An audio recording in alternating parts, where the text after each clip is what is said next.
Welcome to the launch of Africa Climate Action Initiative. My name is Aliénor Rougeau, or Ali, if it's easier for you, and I'm the coordinator of Fridays for Future Toronto. So we're the movement that organizes the youth climate strike that you may have heard of in the GTA. We're a youth-led movement with a really powerful team of people from university, but also high schools that are trying to fight to have the future we all deserve and to have a livable planet for everybody. And we're really honored to, through me hosting you today, participate in this wonderful initiative that's being launched. I want to start by acknowledging the land on which we are in. And I, like many of our speakers and many of you maybe, am an uninvited guest, a settler on traditional Indigenous territory. We acknowledge the land we're on, not just because it's a box to tick, not just because it's something we must do, but we do it because the place we now call Canada has purposefully taken Indigenous voices out of its history, taken Indigenous people out of its system, of the decision-making places. And so by acknowledging the land and the land on which we're on, we're not reestablishing all of that. We're not solving all those problems, but we're taking a first step and making sure that we recognize that we know that everybody is aware of it. And when we talk about climate change, it's especially meaningful because Indigenous people are the ones that have taken care of the land for millennia, are still responsible for most of the biodiversity in the world, and have the knowledge that's going to be essential for us to tackle climate change and the other environmental issues that we're facing. So it's extremely important for us. I also want to remind you that we're all treaty people, so we should all know the treaties that are for the part of Canada that we are on. So I encourage you to look that up. The information is really easily available on the internet, and it would be a good step towards decolonizing our lives, our movements, and our decision-making places. We are here to recognize the incredible action, the incredible resilience of people across the African continent in facing climate chaos. African communities and organizations are working hard to adapt and to mitigate climate change. So we are launching this action in support of their efforts from here, while our partners are on the front line of climate change and of the effects of them. I'm now going to welcome our first speaker, Lynn Adamson. Lynn is the co-chair of Climatefast and the co-chair of Canadian Voice of Women for Peace.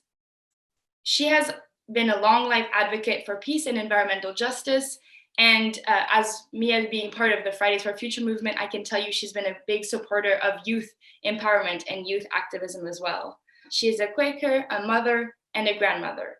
And she's going to be providing us with a context to the global climate crisis. As the co-chair of Climatefast, I wanted to say that we're really supportive of this initiative as a way to connect Canadians with the impacts of climate change in another part of the world, and to give us a way to both understand that connection better and to help. First, we're going to show a short video on the impacts of climate change on sub-arid regions of Africa.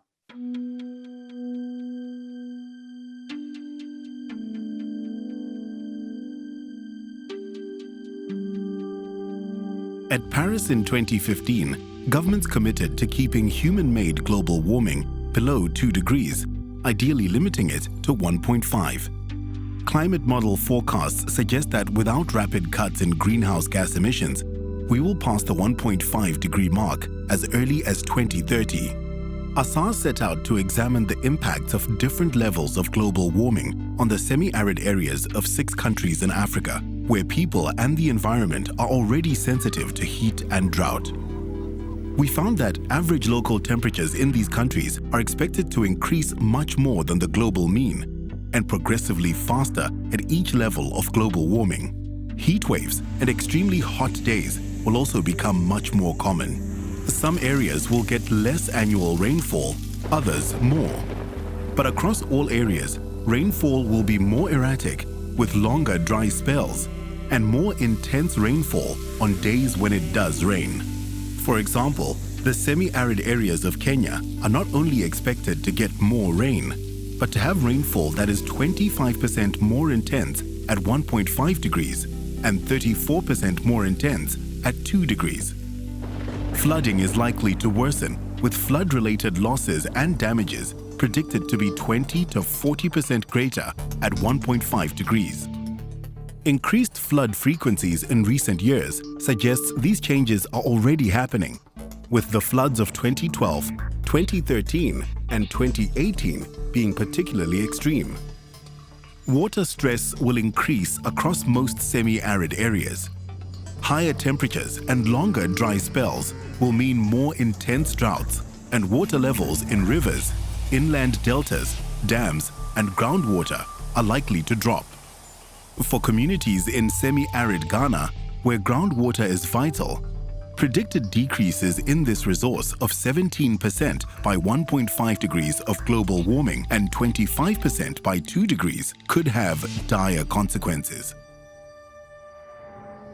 For communities across these semi-arid areas where livelihoods depend on crops and livestock, these local climate changes will pose serious challenges. Unless they adapt effectively, their rain-fed agriculture and livestock will become less productive, increasing the risk of famine. For example, in Namibia, the productivity of small-scale crop farming could drop by 20% at 1.5 degrees of global warming and by 40% at 2 degrees. More frequent droughts in Ethiopia could cause a 30% decrease in cereal production and a 70% decrease in herd sizes. Human health and well-being will also be affected. In Mali, at 1.5 degrees of global warming, there could be an extra 22 days per year of extremely dangerous heat stress and 37 extra days at 2 degrees. In Ghana, heat stress at 2 degrees of global warming will reduce productive work hours by 15%. Disease patterns will also change. In Ethiopia, new areas within the highlands will become suitable for mosquito breeding, causing malaria transmission to increase by as much as 76% at 1.5 degrees of global warming and 120% at 2 degrees. Climate change in semi-arid areas is real and is happening fast. The vulnerability of people, their natural resources, and their economies to even small amounts of global warming reinforces the need for urgent action to reduce global emissions in line with the targets agreed to in Paris. Africans need to push for more ambitious international pledges on emission reductions that will keep global warming below 2 degrees. At the same time, governments need to accelerate adaptation planning and prioritize early implementation to address the fast-growing impacts in these vulnerability hotspots.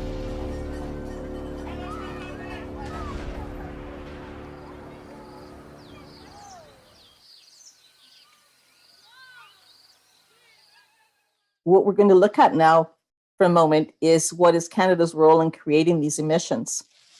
The first slide that's up is from 2017, and that's showing emissions per capita in each country.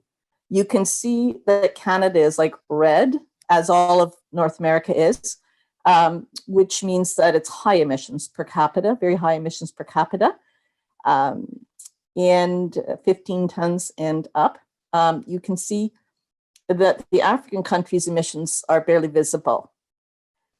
Very, very little. So one estimate I've heard is that Canadians on average cause 50 times the emissions of the average Kenyan. I'm sure most Canadians do not realize this, but it has very big implications for parts of the world that are not causing the emissions. Knowing this, you would think we'd be taking steps to end our reliance on fossil fuels and to stop expansion of the industry. So the next slide is disturbing. On this slide, you can see oil and gas expansion that's planned over the next 5 years. And you can see that it's concentrated in the central west areas of the US and Canada, including the tar sands. On this temperature graph, you can see where we are, and we're getting dangerously close to the 1.5 Paris Agreement goal. And we know that warming continues on from what we have put in the atmosphere already today. So we really need to be acting quickly, because otherwise we are going into dangerous levels of warming. And you can see that the best contribution that we can make is to stop fossil fuel development, end fossil fuel subsidies, and convert as quickly as possible to renewables and conservation. To keep that temperature rise to 1.5 requires cuts in emissions of 7% per year, each year for the next decade to 2030.